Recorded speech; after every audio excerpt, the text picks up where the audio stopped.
Assalamualaikum warahmatullahi wabarakatuh. Nama saya Habibah, NIM 190101030481.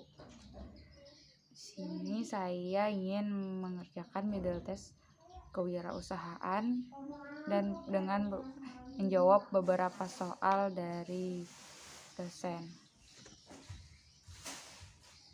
Yang pertama yaitu apa yang dimaksud dengan berwirausaha. Definisi wirausaha adalah suatu kegiatan usaha atau bisnis mandiri dengan kondisi seluruh sumber daya dan upaya dibebankan kepada pelaku usaha atau wirausahawan dalam mengenali produk baru, menentukan konsep dan proses produksi, menyusun strategi hingga memasarkan serta mengatur permodalannya, atau seseorang yang melakukan pengelolaan, mengorganisasikan dan berani menanggung segala risiko dalam menciptakan peluang usaha dan usaha yang baru. Tujuan adanya kegiatan ini adalah untuk menghasilkan sesuatu yang bernilai lebih tinggi dibandingkan saat sebelum diolah dan membuat kehidupan si pemilik usaha lebih baik lagi. Nomor 2, bagaimana sikap dan perilaku seorang wirausaha?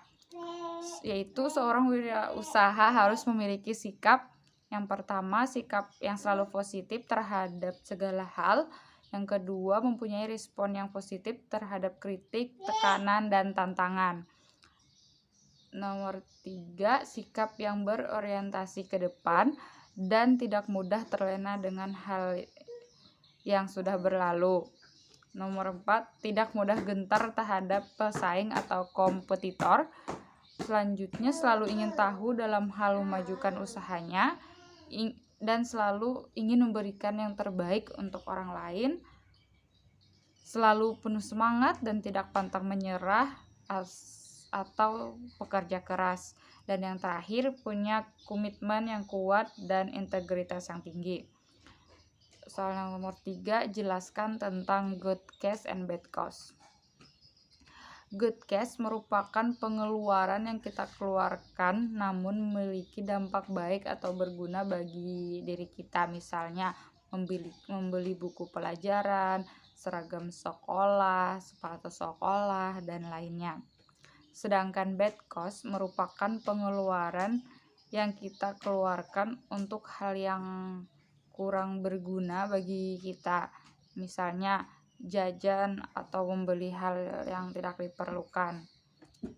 Nomor 4, jelaskan mindsetnya entrepreneur dan non-entrepreneur.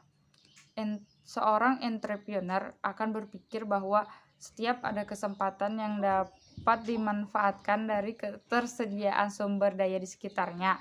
Sedangkan orang biasa atau non-entrepreneur mungkin berpikir bahwa sesuatu yang sudah digunakan atau yang tidak penting lebih baik dibuang.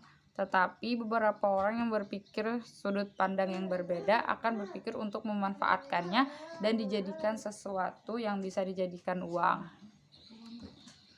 Nomor 5, jelaskan tentang cash flow quadrant.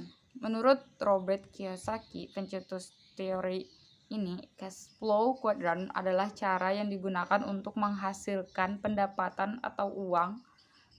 Tujuan dari cash flow quadrant ini adalah untuk mendorong seseorang memajukan finansialnya sendiri dan mendorong orang untuk bisa menambah kekayaannya sendiri dengan berusaha atau memanfaatkan keadaan sekitarnya. Nomor 6, kenapa kita harus berpikir kreatif dan inovatif dalam berwirausaha? Tentu karena seorang wirausaha harus kreatif dan inovatif, karena dalam wirausaha harus bisa bersaing dalam pasar bebas dengan pengusaha lain untuk mendapatkan pelanggan dengan menghasilkan produk yang terbaik dan yang diinginkan sesuai yang diinginkan pelanggan. Karena pelanggan hanya akan memilih produk yang terbaik dan menarik bagi mereka.